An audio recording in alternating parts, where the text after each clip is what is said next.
La Hora de la Verdad, para pensar y analizar las noticias de Colombia y el mundo. La Hora de la Verdad, en la red de Radio Red RCN, con Fernando Londoño Hoyos.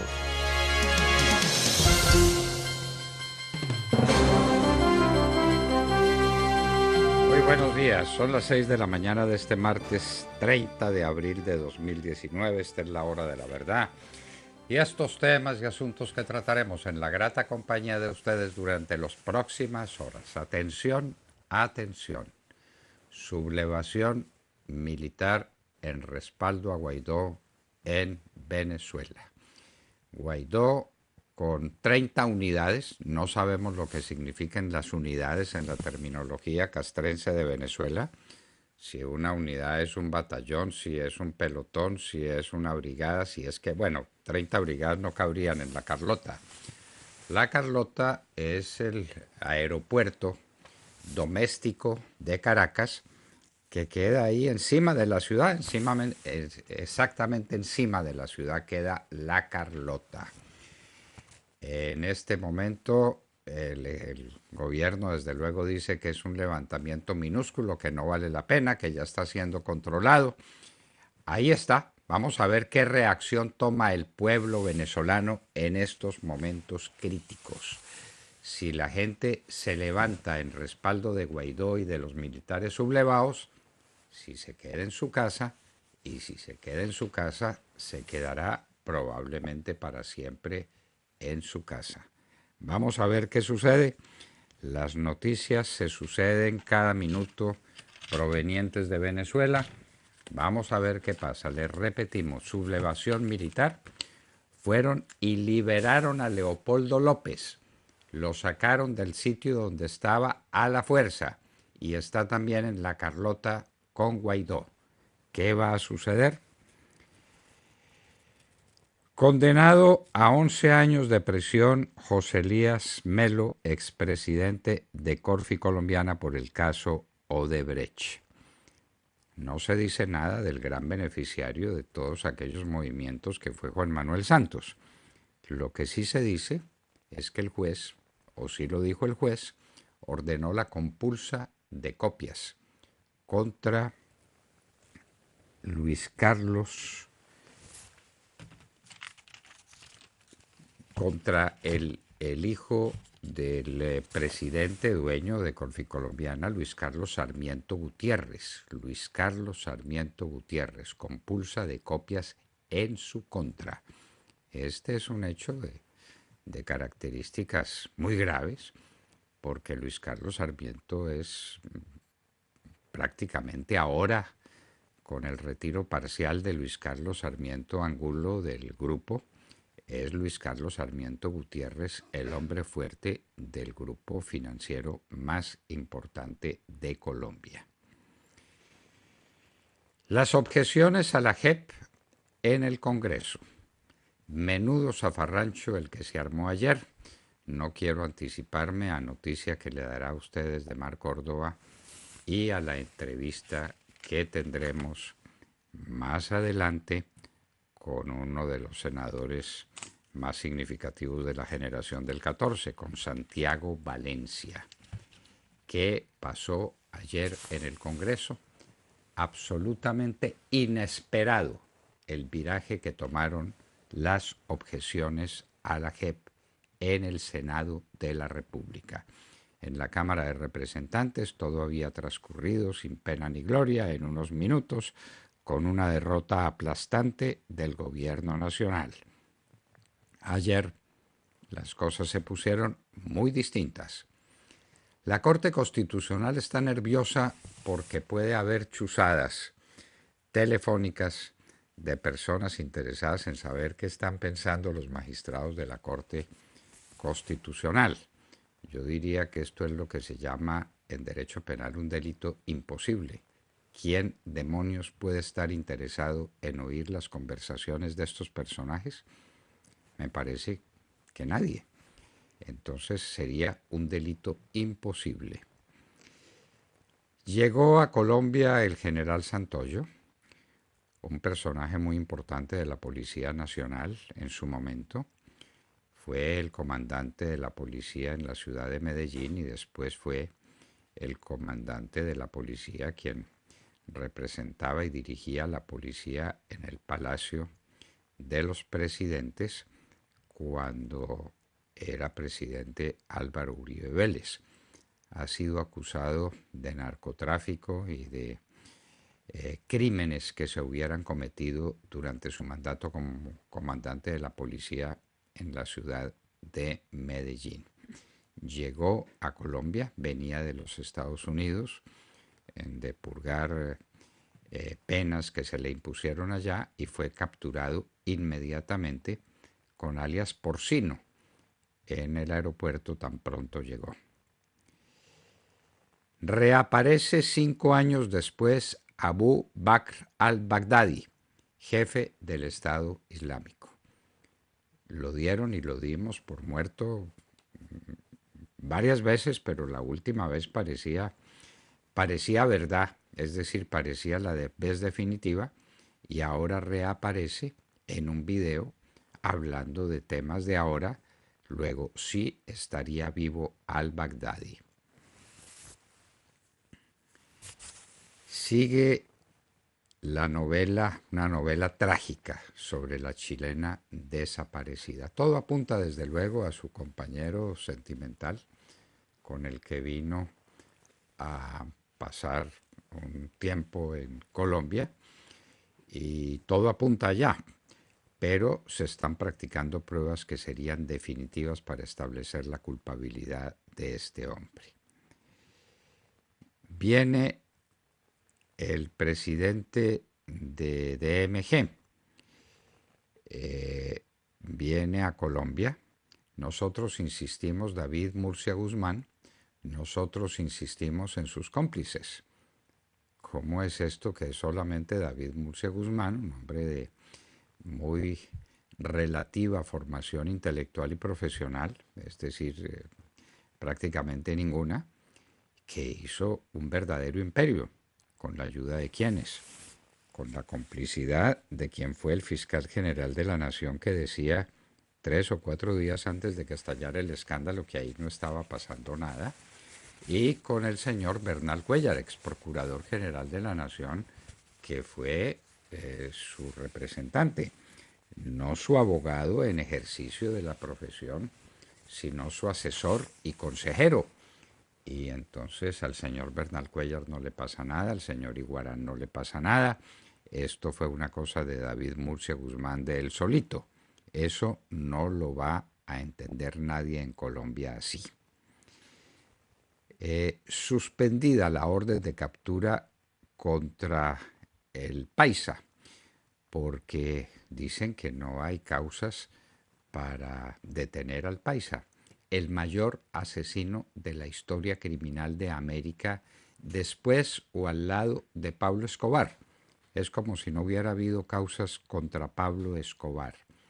El Paisa, es el hombre de los grandes crímenes de las FARC. Por supuesto, el de la bomba al Club El Nogal, el del asesinato a sangre fría de la familia Turbay-Cote, cuántos otros homicidios cometió entre el Caquetá y el Huila.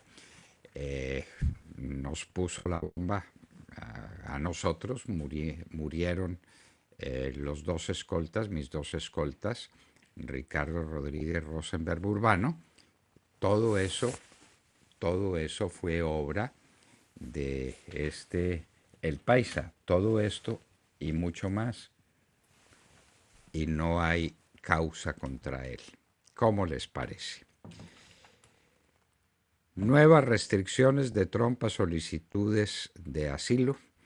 Ahora sale con cosas tan ridículas como que los que soliciten asilo tienen que pagar los costos del funcionamiento administrativo que se necesita para ese efecto.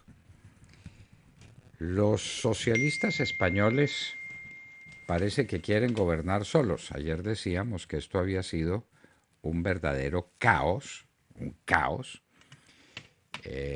y que pobre España.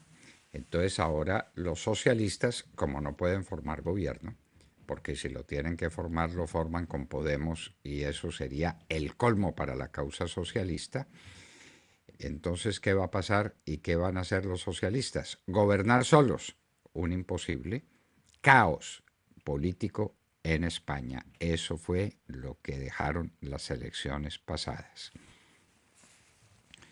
La fiebre porcina africana, que ha matado millares de cerdos en el África, dispara el precio de la carne de cerdo. En la China se dice que puede subir el precio de la carne hasta un 70%. En el resto del mundo ya está subiendo, pero podría subir un 30 o un 40%. Presentan moción de censura contra el señor ministro de Defensa, el doctor Guillermo Botero. Se sigue hablando, todos los días se habla, y a propósito de lo que está pasando en el Congreso, se vuelve a hablar de una crisis ministerial. El presidente Duque es lento para tomar decisiones. Dice UNICEF que si no hay ayuda para niños migrantes venezolanos, 300.000 de ellos podrían estar en grave peligro.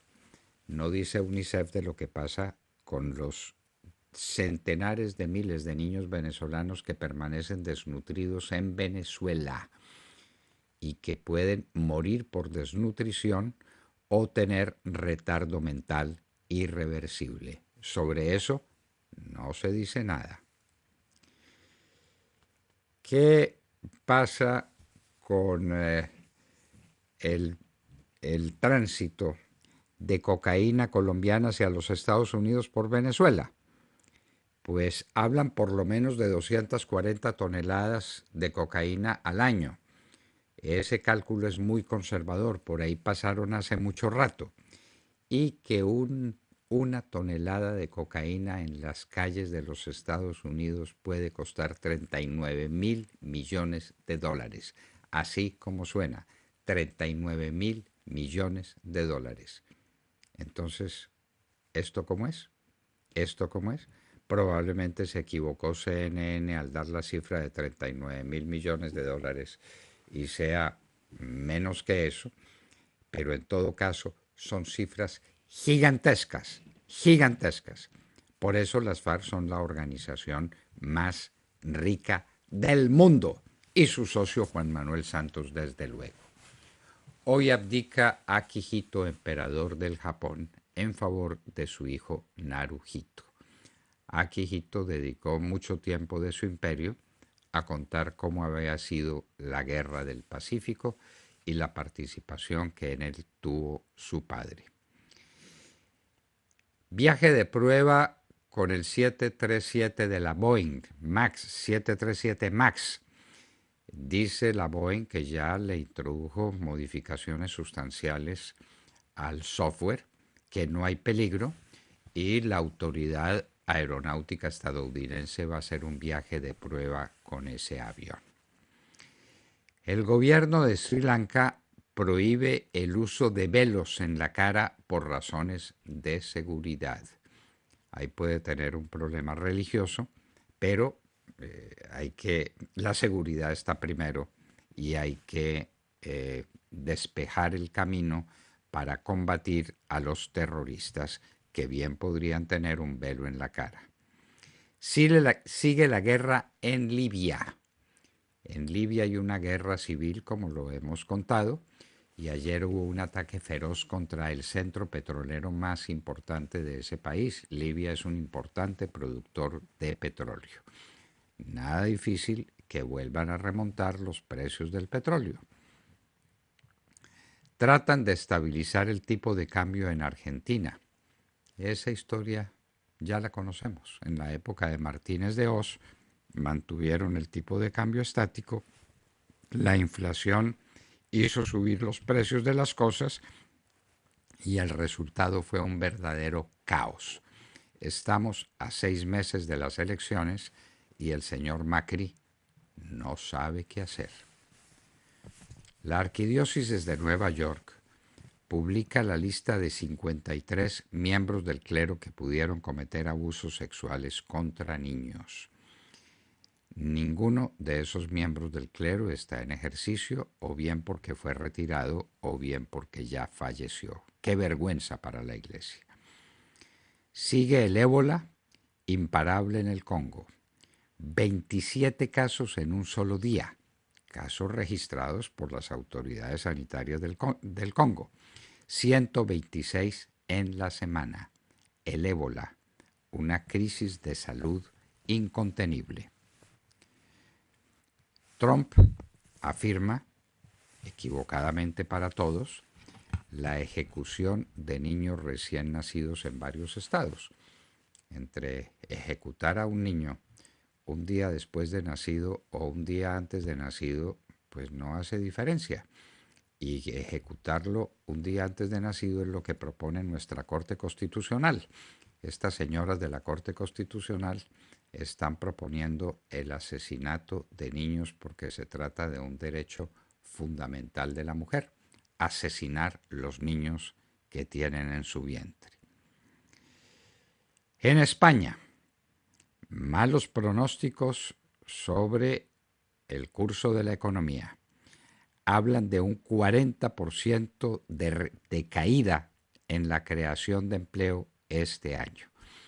Y una publicación muy importante, El Economista, dice que España se acerca al escenario del último mandato de Zapatero. Los socialistas son así, señores. Donde mandan, viene la crisis. Pues de todo esto y de mucho más hablaremos con ustedes en las próximas horas en la Hora de la Verdad. Y los invitamos a seguirnos a través de nuestra señal de audio en alta calidad en TuneIn, en donde nos encuentran como La Hora de la Verdad. Igualmente los invitamos a sintonizarnos en los diales 710 AM en Medellín, 1200 AM en Cali y 970 AM en Bogotá. Y recuerden que estamos presentes en nuestra cuenta de Twitter, @Hora de la Verdad. A través de esta cuenta pueden seguir el minuto a minuto de nuestras emisiones. Los invitamos también a seguir nuestra transmisión a través de Facebook Live, con nuestra señal en vivo y todo el contenido de nuestras emisiones que está disponible en nuestro canal en YouTube. Recuerden que tenemos nueva cuenta en Instagram. Ahí estamos compartiendo historias, videos, imágenes y todos los acontecimientos del país. Síganos en @La Hora de la Verdad Oficial. Y recuerden que también pueden escucharnos en vivo y diferido a través de nuestra página web y dejarnos todos sus comentarios a través de nuestro chat en esta dirección: www.lahoradelaverdad.com.co. Son las 6 de la mañana, 18 minutos. Comenzamos ya. Bienvenidos. Por todo lo que ha pasado y que no se debe repetir. Por la grandeza de quienes nos dieron la vida. Por ellas, que están en la red de Radio Red RCN. Por ellas, en la Hora de la Verdad, también decimos, ni con el pétalo de una rosa.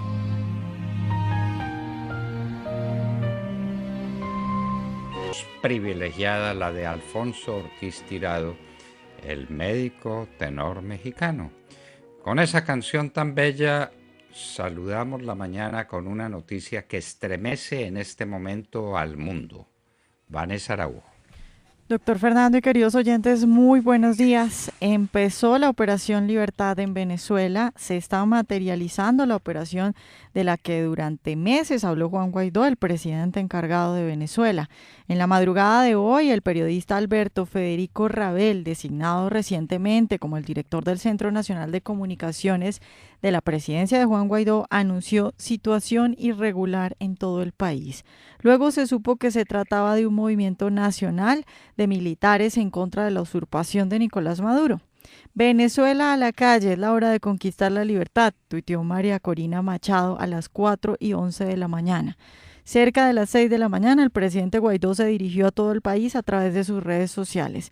En una transmisión en vivo junto a soldados venezolanos desde la base militar La Carlota, a las afueras de la base militar en el este de Caracas, junto a él estaba el líder del Partido Voluntad Popular, Leopoldo López, quien, recordemos, estaba en arresto domiciliario y esta mañana fue liberado por los militares que lo vigilaban. Leopoldo López también llamó a los venezolanos a las calles. Desde la tiranía, Jorge Rodríguez fue el primero en manifestarse, tuiteando lo siguiente: informamos al pueblo de Venezuela que en estos momentos estamos enfrentando y desactivando a un reducido grupo de efectivos militares traidores que se posicionaron en el distribuidor Altamira para promover un golpe de Estado contra la Constitución y la paz de la República. Ha trascendido que el general del Ejército José Adelino Ornella Ferreira, jefe del Estado Mayor de la Fuerza Aérea Nacional Bolivariana, sería el militar que encabeza este movimiento junto al presidente Juan Guaidó. Esta información es muy importante porque este general es conocido como el hombre de confianza de Diosdado Cabello. A las 5:21 de la mañana en CNN, el presidente Guaidó llamó a los ciudadanos a la calle y adelantó la convocatoria que estaba prevista para el 1 de mayo. Aseguró que tiene total respaldo militar. En este momento y desde las 5:48 de la mañana hay detonaciones de bombas lacrimógenas en las inmediaciones de la base militar La Carlota y militares del lado de Guaidó pues devuelven las bombas que les tiran los militares de Maduro.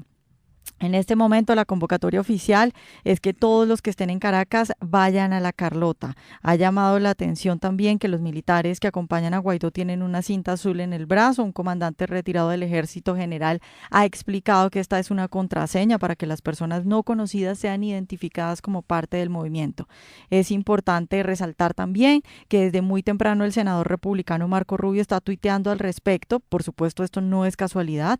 A las 4:53 de la mañana tuiteó lo siguiente: la libertad nunca es fácil, pero siempre funciona. A las 5 de la mañana tuiteó: este es el momento para los militares en Venezuela de cumplir la Constitución y defender al legítimo interino presidente Juan Guaidó en su esfuerzo para restaurar la democracia. Ustedes pueden escribir la historia en los días y horas que siguen.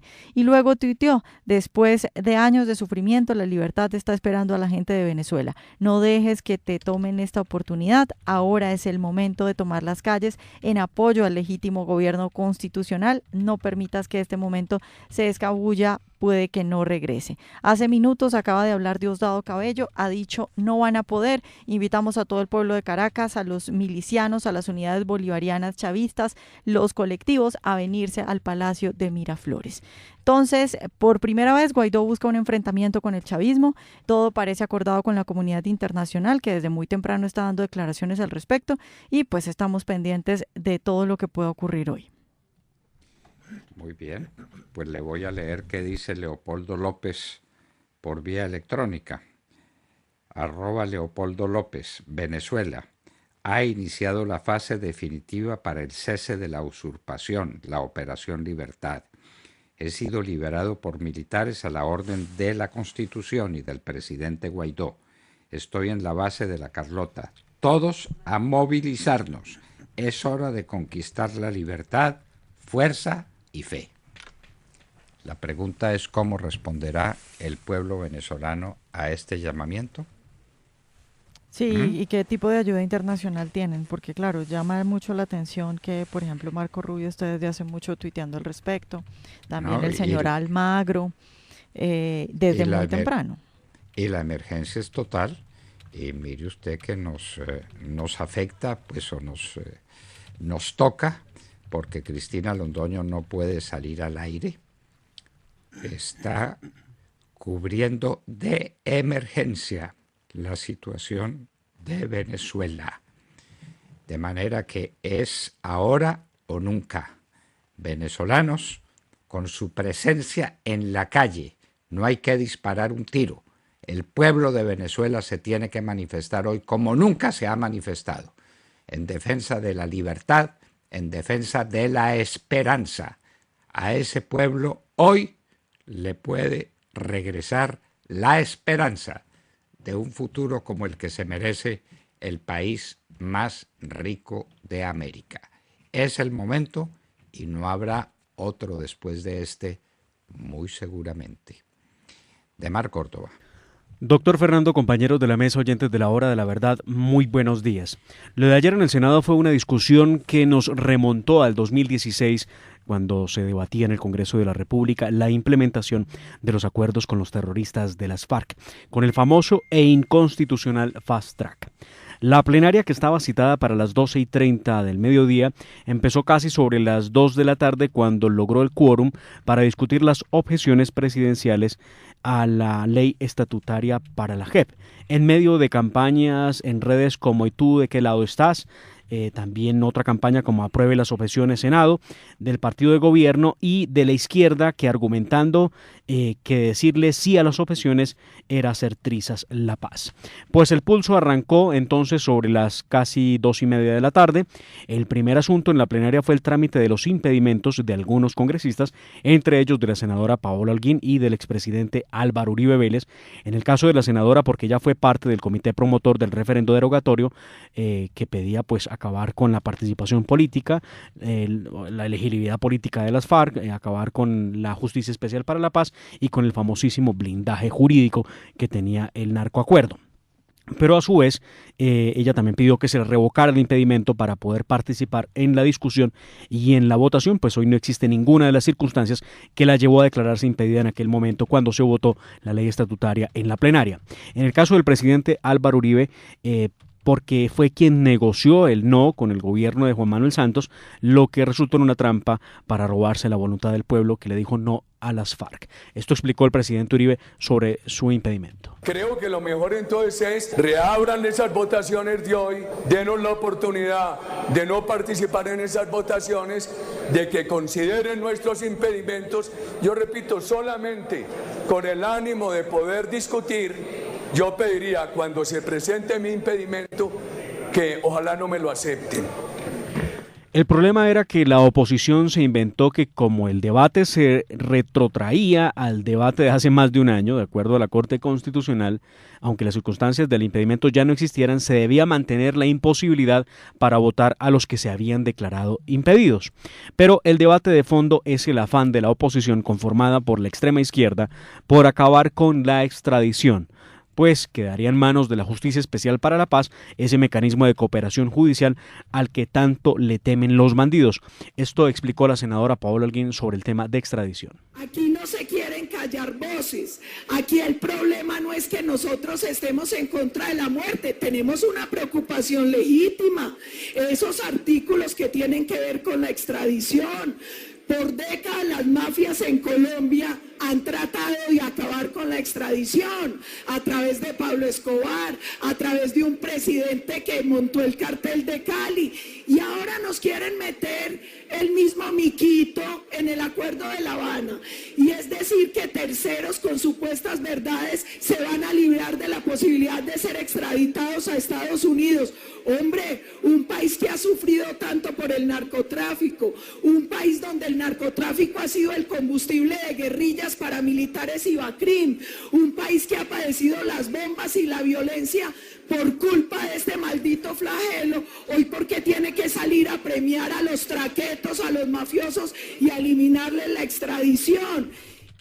Desde la izquierda se expresó por parte de ese movimiento, de esa ala de la política colombiana, el senador Jorge Enrique Robledo, quien lamentó que no se votara de inmediato las objeciones y pues tildó todo este tema de votarlas, y él lo sabe perfectamente, las objeciones, los impedimentos de los congresistas, lo mismo que las recusaciones, es un procedimiento que tiene que anteceder el momento de poder decidir algo de fondo, y así lo expresó el malestar que tenían en la oposición, porque este fue el orden del día que organizó la oposición al gobierno del presidente Iván Duque, que terminó pues en otra cosa muy distinta, menos en la votación de las objeciones. El costo en que funciona el Congreso, de varios miles de millones de pesos al día, paralizar esto mediante maniobras, mediante argucias, mediante interpretaciones y cosas como las que estamos viendo, realmente el espectáculo que le manda el presidente Duque y sus amigos al gobierno nacional, doctor Macías, al país, es realmente lamentable. Muchas gracias. Y como si no fuera suficiente el tema de los impedimentos que tenía que votarse, y que esto llevó la sesión hasta las 9:30 de la noche,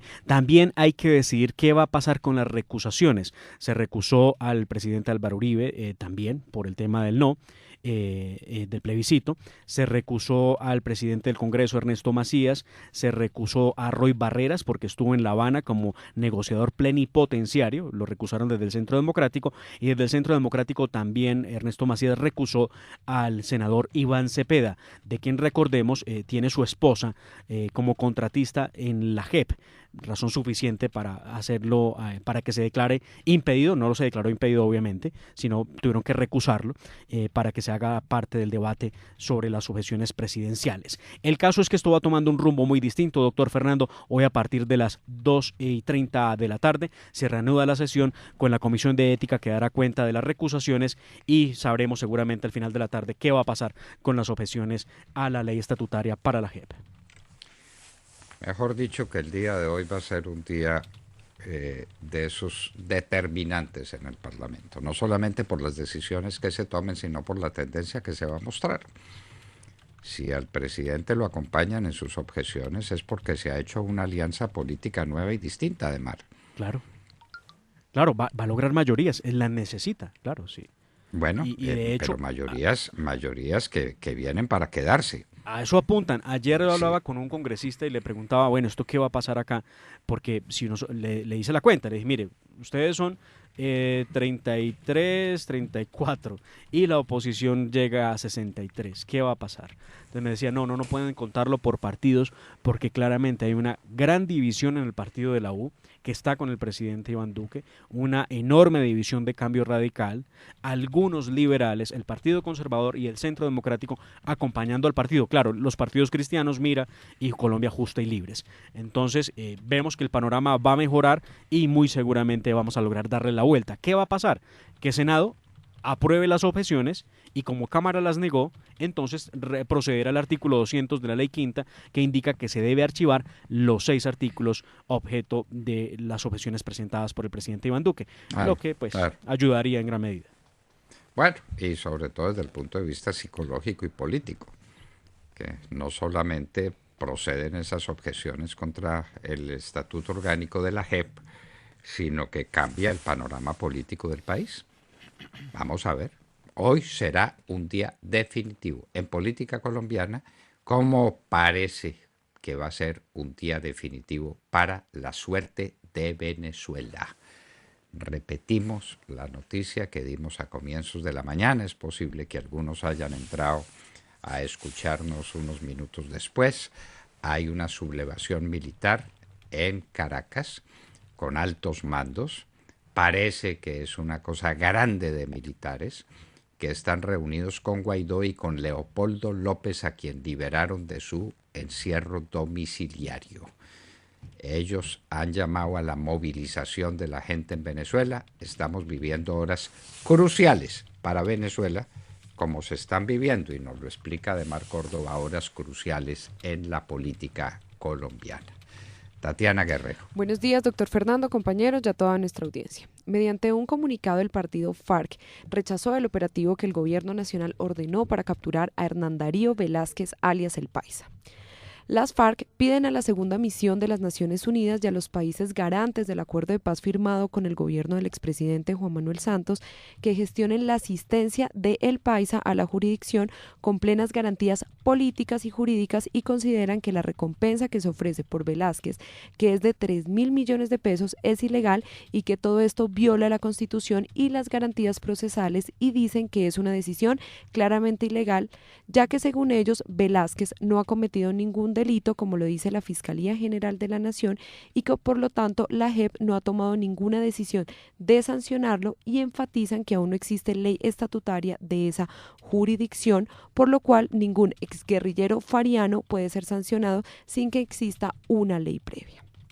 El partido también argumenta que la no comparecencia de El Paisa en la JEP obedece a los operativos contra él e Iván Márquez que se han desplegado en el sur del país. Pero doctor, esta noticia no termina aquí. Resulta que reaparecieron alias Iván Márquez y El Paisa. Márquez publicó un comunicado en su cuenta de Twitter que se titula "O todos en la cama o todos en el suelo", donde critican a la JEP y dicen que esa justicia no es la misma que se pactó en La Habana, y expresaron que esa justicia debería ser más mesurada en sus decisiones y aplicar el principio de favorabilidad tal como quedó en el acuerdo. Ellos piden que esa justicia cite con la misma vehemencia que hace con la contraparte a los involucrados del Estado que victimizaron a los millones con sus decisiones políticas y sociales. Además expresaron que la JEP debería llamar al expresidente y actual senador Álvaro Uribe Vélez y a los implicados en distintos delitos como la Operación Orión que se realizó en la Comuna 13 de la ciudad de Medellín. Doctor, esto era lo que nos faltaba, los pájaros tirándole a las escopetas. Más o menos es así. Más o menos es así. Pero están envalentonados. Si les entregaron el país, no van a estar envalentonados. El país es de ellos. Se los entregaron estos sinvergüenzas que acompañaron a Juan Manuel Santos en las horas finales de su gobierno. Entonces, bueno, vamos a ver qué ocurre ahora, porque están ocurriendo cosas muy graves al interior de la política colombiana. Graves no en el sentido negativo que la palabra tendría, sino graves en el sentido de importantes, de definitivas, de que constituyen horas cruciales para el porvenir del país. Vamos a ver qué pasa. Sergio Gel. Doctor Londoño, muy buenos días para usted y para todos nuestros oyentes. Pues saludamos la mañana también con los ojos puestos en Odebrecht, que sigue produciendo noticias, y en Colombia una que otra condena, como la que se produjo ayer en contra de José Elías Melo, quien fuera el presidente de Corfi Colombiana, filial del Grupo Aval y socia de Odebrecht. Según el juez, que condenó en primera instancia a Melo por los delitos de cohecho e interés indebido en la celebración de contratos por el pago de sobornos para la adjudicación de la Ruta del Sol Tramo 2, Melo actuó de manera consciente, clara y voluntaria, violando todos los principios legales y jurídicos en el país. Como en una miscelánea corrupta, en un perfecto entramado sin medir valores, lograron comprar la moralidad pública. Esto es lo que afirmó el juez, quien agregó que ese modus operandi no fue desprevenido, ingenuo o inocente, sino por el contrario, con un perfecto ideal de conocimiento, conciencia y voluntad, de donde emerge clara la intensidad o dolo en el actuar. Con esa actitud, sin temor a equívocos, se determinó un interés indebido en el contrato Ruta del Sol 2, con el único fin de obtener un beneficio individual. Eso es lo que dijo pues el juez que conoció de este proceso. Pero la noticia, más allá de la condena de Melo, es en realidad la compulsa de copias que hace el juez contra un grupo de 13 personas encabezado, mucha atención, por Luis Carlos Sarmiento Gutiérrez, hijo de Luis Carlos Sarmiento Angulo, el hombre más rico de este país, quien es el director ejecutivo del Grupo Aval y presidente de su junta, y de quien Luis Antonio Bueno, el exdirectivo de Odebrecht, el hoy condenado Melo Acosta, le dijo en su entonces que supuestamente informaría de los sobornos a Sarmiento Gutiérrez, por lo que ahora la justicia, a través del juez 14 penal de conocimiento de Bogotá, solicita que se investigue si Sarmiento Gutiérrez incurrió o no en delito alguno, lo cual sorprendió a Junior, como es también conocido, quien se encontraba precisamente en la audiencia de condena y por supuesto no estaba esperando esa decisión de la justicia. Ahora bien, la investigación en contra de Junior y de las otras personas contra quienes se compulsaron copias recaerá sobre el fiscal ad hoc Leonardo Espinosa, quien deberá ahora determinar con base en los elementos probatorios a su disposición si imputa o no delitos en contra de Luis Carlos Sarmiento Gutiérrez y en contra de las otras personas. Continúa pues la trama de Odebrecht en Colombia. Han sido pocos los resultados que ha producido la justicia colombiana con respecto a Odebrecht, pues mientras en otros países del vecindario las investigaciones avanzan y las condenas se imponen, en Colombia tan solo ha sido condenado un ex viceministro, además el señor Melo, quien pues además no tiene la condena en firme. Hay que recordarlo, esta condena fue apelada para que sea el Tribunal Superior de Bogotá el que se pronuncie en segunda instancia. Y en materia de condenas, pues hay poco más que eso. Está también la condena en contra de Roberto Prieto, el exgerente de la campaña de Juan Manuel Santos, y quien, además hay que decirlo, se está cargando la condena solo. Pero no hay más. La justicia parece no estar muy interesada en investigar al expresidente Juan Manuel Santos. Y lo cierto, doctor Londoño, es que pues el grueso de la noticia hoy es, sin lugar a dudas, la compulsa de copias en contra de Luis Carlos Sarmiento Gutiérrez, hijo de Luis Carlos Sarmiento Angulo, el hombre más rico de este país. Sergio, la condena, ¿hay condena ejecutoriada contra Prieto? ¿Contra Roberto Prieto? Tengo que revisarlo.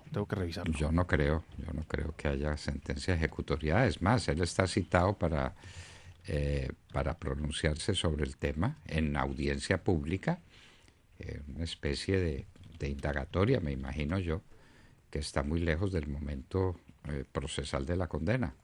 Verifiquémoslo. Voy a verificarlo, señor. No hay sentencia. Pero hay muy poco, doctor Londoño. Lo cierto es que hay muy poco en firme. No, hay muy poco en firme. En otros países las cosas han ido pues hasta el suicidio de Alan García y la detención de PPK, de Pedro Pablo Kuczynski. Detención ahora en su casa por razones de salud, pero está detenido. Y me parece que el llamamiento a Toledo es también por esta razón de Odebrecht, ¿o no? Fue por causas anteriores. Sí. En todo caso, en el Perú han ocurrido muchas cosas. En Ecuador Brasil también. En Brasil, pues Lula da Silva y Dilma Rousseff. Es decir, han pasado muchas cosas en la Argentina. De manera que vamos a ver qué ocurre en Colombia finalmente. Y en un minuto estaremos con el senador del Centro Democrático Generación del 14, Santiago Valencia, quien nos hablará de lo ocurrido ayer y de lo que se supone pueda ocurrir hoy en el Senado de la República. En un minuto. Son las 6 de la mañana, 42 minutos. Esta es la hora de la verdad.